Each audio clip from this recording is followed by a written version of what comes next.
Bonjour.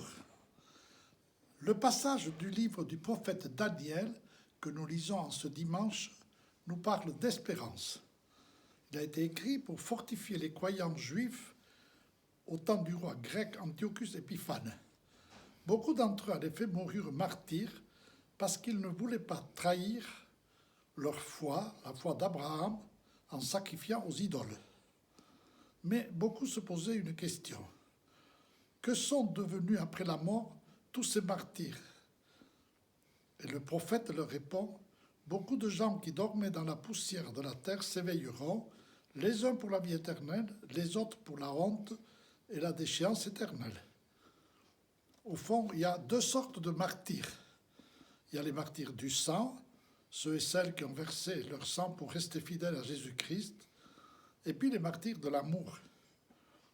Au moment où la commission indépendante des abus sexuels dans l'Église fait la vérité sur les actions criminelles de certains membres de l'Église depuis 70 ans, il ne faut pas oublier cette foule immense de témoins qui est la force de l'Église d'hier et d'aujourd'hui. Comme le disait le Saint-Pape Jean-Paul II, au terme du deuxième millénaire, l'Église est devenue à nouveau une Église de martyrs. Les persécutions à l'encontre des croyants, prêtres, religieux et laïcs, ont provoqué d'abondantes semailles de martyrs en différentes parties du monde. Le témoignage rendu au Christ jusqu'au sang est devenu un patrimoine commun aux catholiques, aux orthodoxes, aux anglicans, aux protestants. Et puis, à côté des martyrs du sang, il y a les martyrs de l'amour. Monseigneur François-Xavier Van Thuan, ancien évêque de Saigon, aujourd'hui Ho Chi Minh Ville, au Vietnam, qui a passé 13 ans en détention dans les prisons communistes, confiait.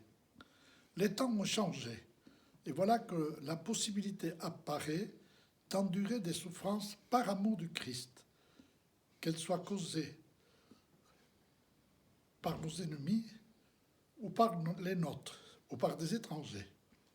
Il est dur, il est pesant de souffrir, mais à la mesure de nos souffrances surabonde aussi la consolation divine. Il est difficile de dépasser cette frontière et de se confier totalement à la volonté de Dieu. Mais lorsque cela arrive, l'homme est comblé de consolation, il ne ressent plus les terribles souffrances. Et il ajoutait, pour les chrétiens, protéger sa propre vie n'est pas une valeur absolue. L'amour pour les pauvres compte plus que de se sauver soi-même. Ne l'oublions pas en ce dimanche des pauvres. Merci de votre attention. À la prochaine fois.